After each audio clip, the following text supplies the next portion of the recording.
Good morning, welcome back into our kitchen this morning. It's Friday the 22nd of January and we want to start by saying this morning that for so many we know it's incredibly hard at the moment and perhaps especially for those who are terribly unwell in hospital and for those working in those hospitals too. We're very conscious of that and under enormous strain at the moment. But there will be many other reasons why you're feeling particularly low at the moment. And we're praying for you. I think there are some people who know very particularly that we're praying for them and for loved ones who are in hospital, and we'll continue to do so. And I'm sure all of us will have people that are particularly on our minds this morning. And there is something incredibly fortifying about knowing that God is with you. And I think over the last months, there have been points where maybe all of us in different ways have been reminded of God's presence and what a difference that makes, even though things don't immediately sort themselves out around us, just to know that God is with you and for you. And in the Bible, that often seems to be a turning point. You get moments where God says, I am with you, or sends an angel, there's a message that comes at a very particular moment. And it just turns things around. But what do you do when actually you don't sense that God is near?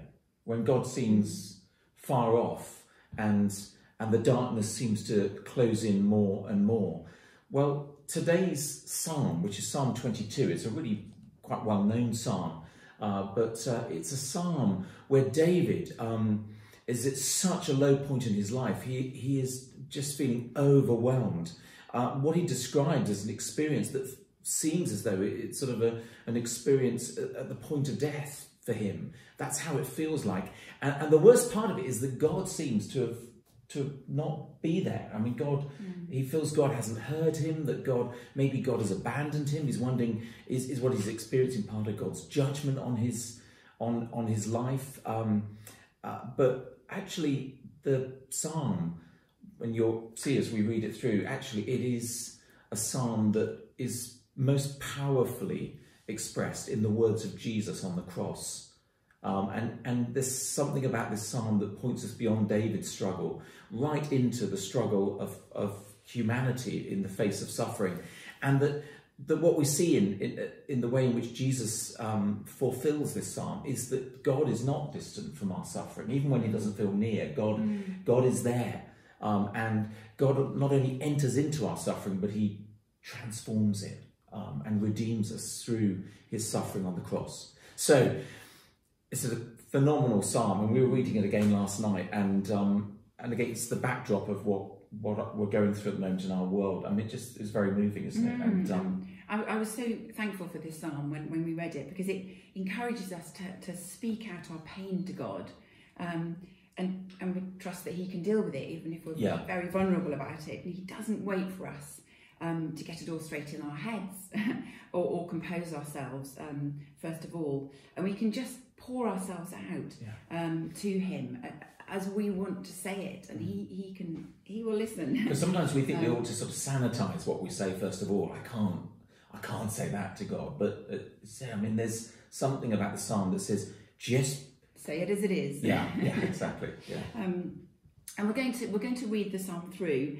and straight after we're going to have a beautiful song that Neil and Joanna are going to sing for us, and it's Cornerstone, which I'm sure many of you will know, and it really speaks very powerfully with the words of the psalm in it too. So hold on for the song as well. I mean, the psalm is, we were debating about whether to read the whole psalm or which parts to leave out. We're going to read the whole psalm just because it holds together. So we're going to do that, and then we'll move almost immediately into the psalm, so to the song, which, well, I would say briefly at the end how that connects really wonderfully, we felt. So, Psalm 22. My God, why have you forsaken me? Why are you so far from saving me, so far from my cries of anguish? My God, I cry out by day, but you do not answer, by night, but I find no rest. Yet you are enthroned as the Holy One. You are the one Israel praises. In you our ancestors put their trust. They trusted and you delivered them. To you they cried out and were saved. In you they trusted and were not put to shame. But I am a worm and not a man, scorned by everyone, despised by the people. All who see me mock me. They hurl insults, shaking their heads. He trusts in the Lord, they say. Let the Lord rescue him. Let him deliver him, since he delights in him. Yet you brought me out of the womb.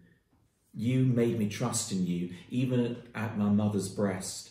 From birth I was cast on you. From my mother's womb you have been my God. Do not be far from me, for trouble is near, and there is no one to help. Many bulls surround me, strong bulls of Bashan encircle me, roaring lions seeking to tear their prey, opening wide their mouths against me.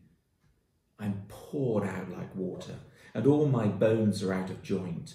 My heart has turned to wax. It has melted within me. My mouth is dried up like a potsherd, and my tongue sticks to the roof of my mouth. You lay me in the dust of death. Dogs surround me. A pack of villains encircles me. They pierce my hands and my feet. All my bones are on display. People stare and gloat over me. They divide my clothes among them and cast lots for my garment. But you, Lord, do not be far from me. You are my strength. Come quickly to help me. Deliver me from the sword, my precious life from the power of the dogs. Rescue me from the mouths of lions. Save me from the horns of the wild oxen. I will declare your name to my people. In the assembly I will praise you.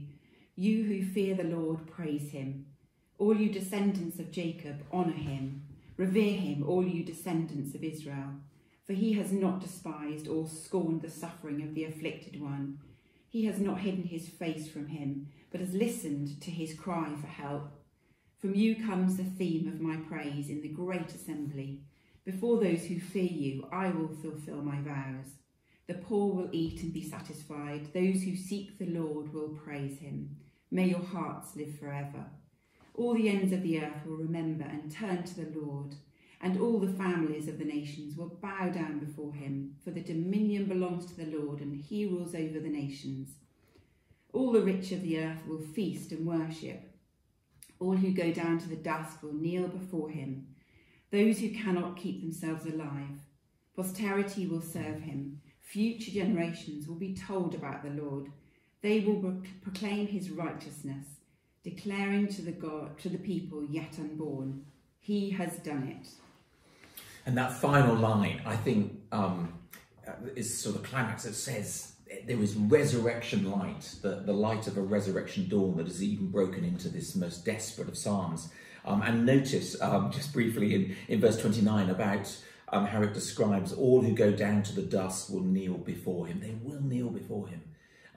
And those who cannot keep themselves alive. There is just a sense that you're brought through. And David gets a glimpse, not only of the cross, but of the resurrection morning. The song, Cornerstone, notice one verse, which, again, we found quite moving as we heard it. It's quite well known, an old hymn, actually, in fact, with a modern version, a hymn by a man called Edward Mote, who was a Baptist pastor in West Sussex. But there's a verse, when darkness seems to hide his face, I rest on his unchanging grace. In every high and stormy gale, my anchor holds within the veil. When darkness seems to hide his face, I think it'll feel like that for some people at the moment. And all of us have had moments like that. Yet we rest on his unchanging grace. And God will be to us an anchor. So whatever you're doing today, may God bless you and enjoy this song as a prayer.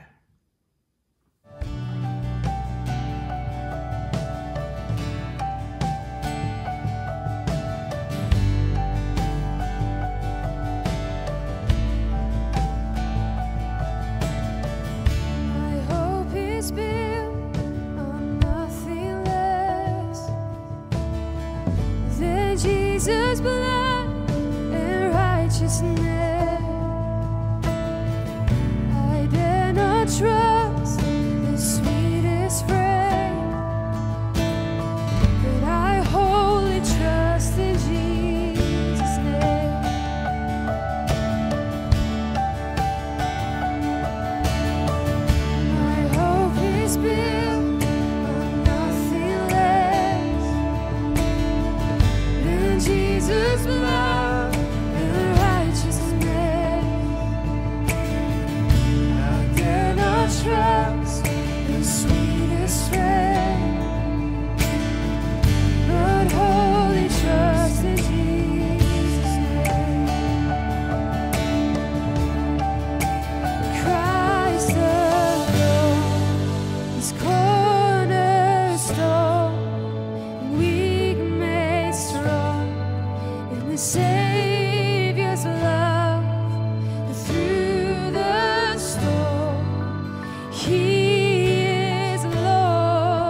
Rest in His righteousness, the